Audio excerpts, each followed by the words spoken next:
Hey y'all. So welcome back. Today we're going to talk about applying a fourth glaze layer to our Vermeers. And we are going to also begin addressing areas in the head scarf and jacket and talk about how to proceed with that.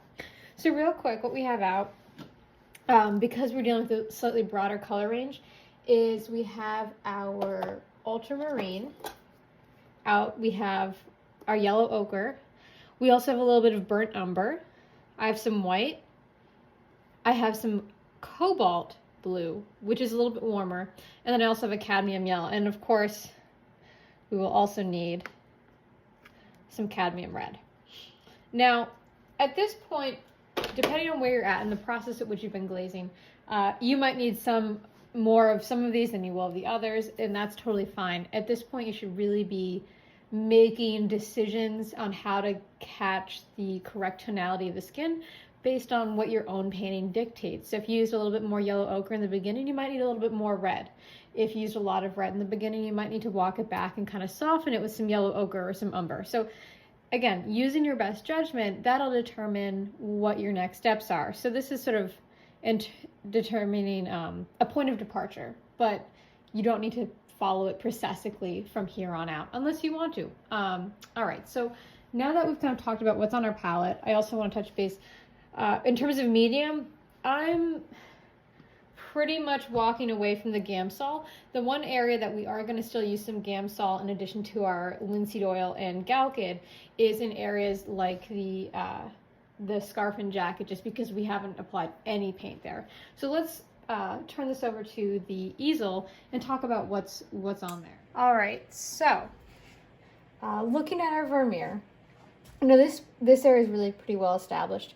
For the sake of demoing, I haven't spent as much time addressing these areas because they're relatively simple in comparison, but still worth talking about. And so what we're going to do is we're going to tackle an initial layer of kind of building up value and color in jacket and headscarf, and also putting an additional layer on the face. And again, keeping in mind that what I'm saying now might be slightly different than what your needs are based on how your portrait is coming along. So what we're going to do is we're going to start, just because I'm starting to feel familiar, I'm going to use another thin tinted layer of paint. And right now I'm feeling like her face is getting a little bit too cool. She's looking a little bit too fair for my liking. And so I'm going to try and warm her up a little bit. So I've got a little bit of red that I've got on my paintbrush, and I've got a little bit more yellow ochre. And if you've been reading along in the instructions, they talk about how, color is relative to its context, and that's the case here. So what you're choosing to do is going to be kind of contingent upon what happens here and here, and hence why we're starting to talk about both those aspects today. The other thing that he mentions, and I think this is fairly important to note, is that you don't have to necessarily build the entire face at once. You might start to push in just a thin glaze layer in the socket of the eye, just to push in a little bit more cool shadow, or you might push in a little bit more warmth on the cheekbone, and then just let it. So you're not stuck doing the entirety of the face. You can start blocking in certain areas. All right, so thin layer, and I'm going, oh God, that's a little thicker than I wanted. So I can take my brush, wipe it out, and kind of thin this out. There we go. And again, because we're using less medium now, or less Gamsol in our medium, and we've got more Galkid than we have had in the past, this is going to dry fairly quickly, but it's going to feel a little bit thicker. It's going to feel a little bit more tacky. So it shouldn't start to run on you the way it has leading up to this. Okay, so I've got like a thin tint. I'm not going to apply any white into it just yet because I want to start working some color in here, and I think that's going to really determine how much white I need to work into these areas. So for the scarf, I'm going to use a little bit of my cadmium yellow in addition to the yellow ochre. I'm not saying there's a right or wrong. I just find that with my yellow ochre, if I just do pure yellow ochre, it starts to feel a little bit too mustard. although that feels a little bit too exploding sunflower. So again, what's nice about this and the beauty of oil paint is that if it's too heavy, you can just wipe it out. It's very forgiving. All right, so let's bring in a little more yellow ochre. I think I got a little too excited. And who wouldn't? I'm painting, so it's very exciting. All right. I'm still feeling like, there we go. Got a little too much on my brush.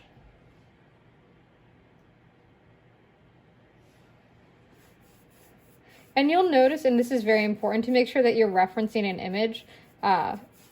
You know, my printer started banding today, so, you know, that's a little problematic. But normally I have, you know, a nice printout, or I'm referencing an image on my laptop. And that's going to be pretty important just because you can't really imagine color. You know, it's much better, and it'll save you a lot of time and frustration if you do this and have a reference in front of you. Now, after we get this glaze in, I think we're starting to realize this background is starting to feel really lean. And so we're going to address that pretty soon here as well. All right.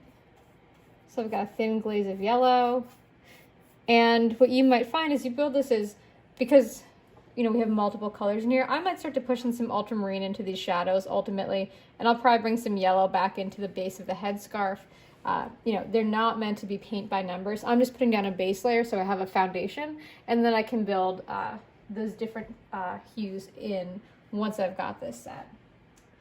For this portion, the blue that I'm going to use two. I'm going to use a little bit of ultramarine, but I'm also going to use a little bit of cobalt. And cobalt's a slightly warmer blue.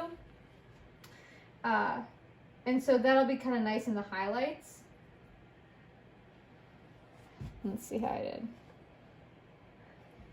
So I've got a little bit of cobalt.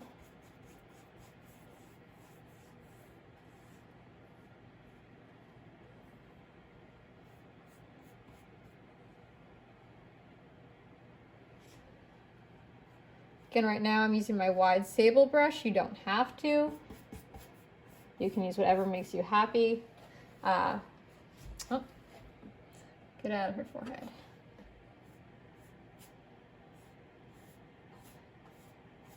And again, you can see how thin this layer is. I'm not applying, you know, a really heavy layer of blue. This is going to be much more effective if, in the same way that we treated the face, we treat this and apply a couple sequential layers, so that way the light can pass through. Brush that out. There we go. I'm also going to work in a little bit of cooler ultramarine blue into this part.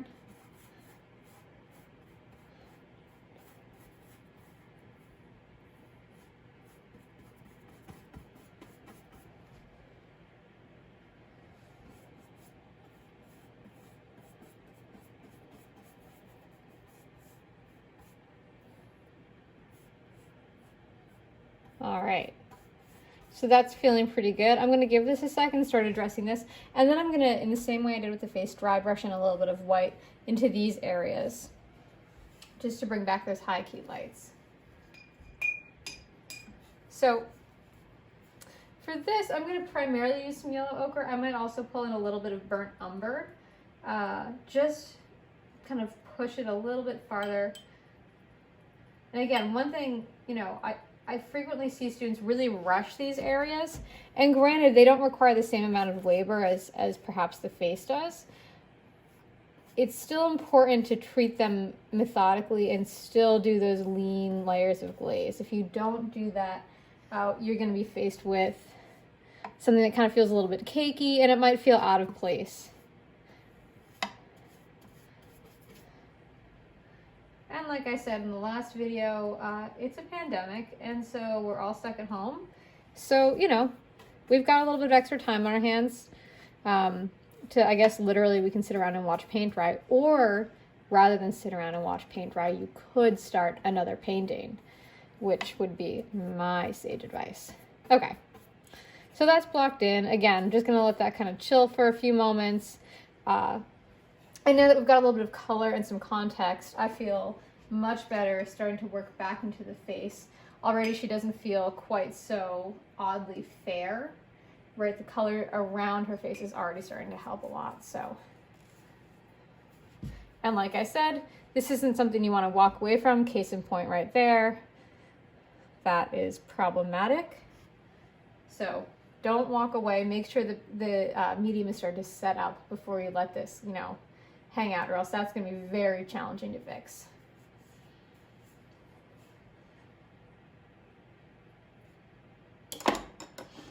All right.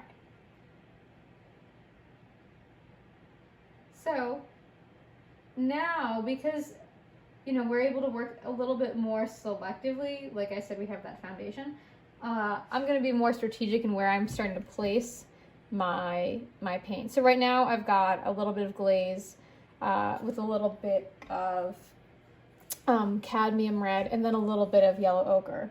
And I've got a little more cadmium red than I've used in the previous rounds, just starting to kind of warm up areas I think got maybe a little too cool. Again, a little goes a long way. The other thing to be mindful of as you're doing this is the lighting that you're working in, especially with these thin layers. You might find as you go from like a really warm light to a really cool light, she looks drastically different.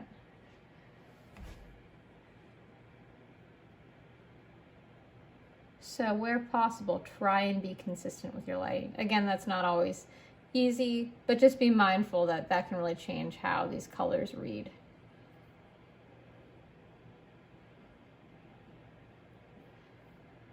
All right, so I've got a thin bit of glaze down.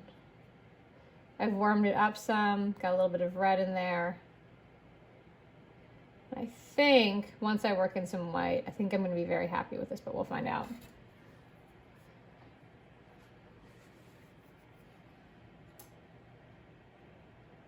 All right, so I've got my dry brush. I'm going to scumble in a little bit of white, scumble in a little bit of white.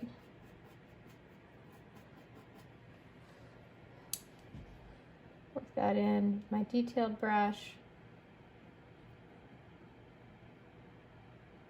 I think that's a little heavy. Again, don't be afraid to use your rag. It's absolutely a painting tool.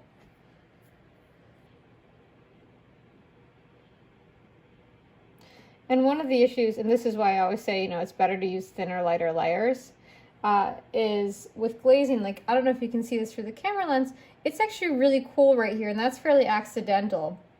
I wasn't attentive and I brought the blue down a little too far. And so now I'm gonna have a bit of a struggle trying to hide that. But thankfully, because it is such a thin layer that I used, I have a better shot of masking it than if I tried to kind of use something heavy and block it in.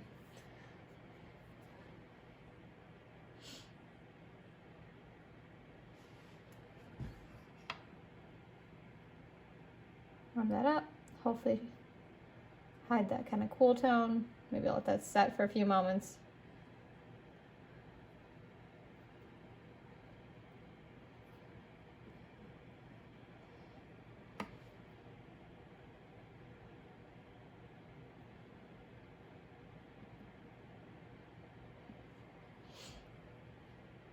And then I'm also going to work back into that cheek, into those shadowed areas. Just another little glaze of cool. So I've got a little bit more ultramarine, a lot more ultramarine and umber.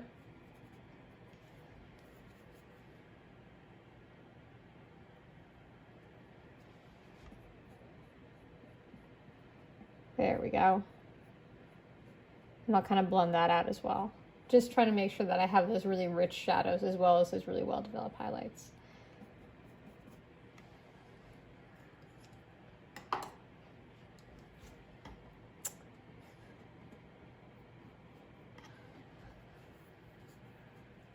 All right, so I'm going to keep working on this for a few minutes, and then we'll kind of check back in once I've scumbled in some more white, and we'll talk about what I did.